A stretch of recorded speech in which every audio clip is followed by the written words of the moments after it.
Owl Moon by Jane Yolen, illustrated by John Schoenherr. It was late one winter night, long past my bedtime, when Pa and I went owling. There was no wind, the trees stood still as giant statues, and the moon was so bright the sky seemed to shine. Somewhere behind us a train whistle blew, long and low, like a sad, sad song. I could hear it through the woolen cap Pa had pulled down over my ears. A farm dog answered the train, and then a second dog joined in.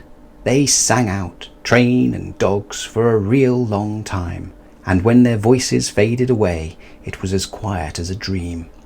We walked on towards the wood, Pa and I.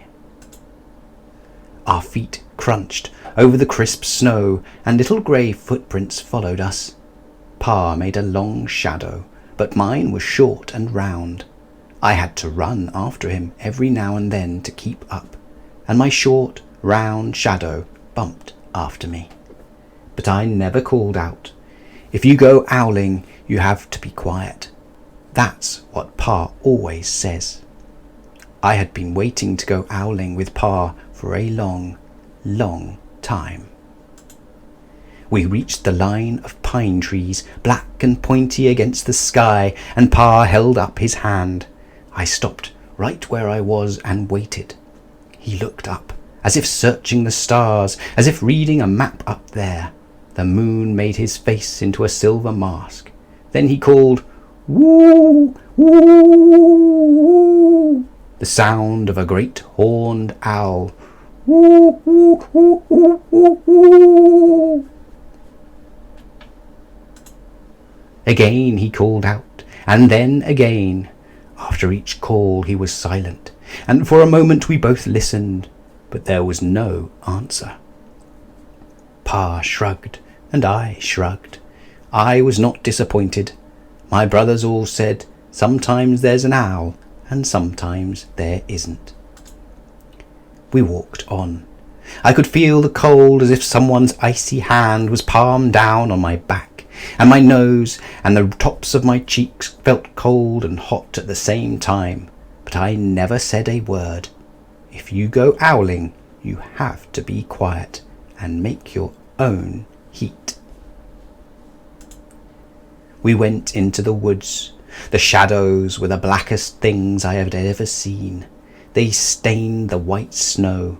My mouth felt furry, for the scarf over it was wet and warm. I didn't ask what kinds of things hide behind black trees in the middle of the night. When you go owling, you have to be brave. Then we came to a clearing in the dark woods. The moon was high above us. It seemed to fit exactly over the centre of the clearing, and the snow below it was whiter than the milk in a cereal bowl. I sighed, and Pa held up his hand at the sound. I put my mittens over the scarf, over my mouth, and listened hard. And then Pa called, "Woo, woo, woo, woo, woo, woo. Woo, woo, woo, woo, woo, woo." I listened, and I looked so hard my ears hurt, and my eyes got cloudy with the cold. Pa raised his face to call out again, but before he could open his mouth, an echo came threading its way through the trees. Woo, woo, woo, woo, woo, woo, woo. Pa almost smiled.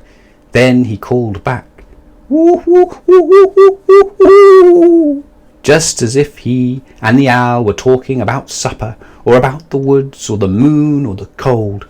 I took my mitten off the scarf, off my mouth, and I almost smiled too. The owl's call came closer from high up in the trees on the edge of the meadow. Nothing in the meadow moved. All of a sudden an owl shadow, part of the big tree shadow, lifted off and flew right over us. We watched silently, with heat in our mouths and the heat of all those words we had not spoken. The shadow hooted again.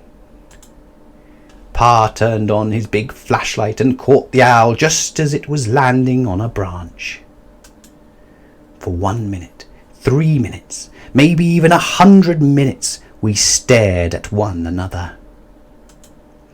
Then the owl pumped its great wings and lifted off the branch like a shadow without sound. It flew back into the forest. "Time to go home," Pa said to me. I knew then I could talk. I could even laugh out loud, but I was a shadow as we walked home. When you go owling, you don't need words or warm or anything but hope. That's what Pa says. The kind of hope that flies on silent wings under a shining owl moon.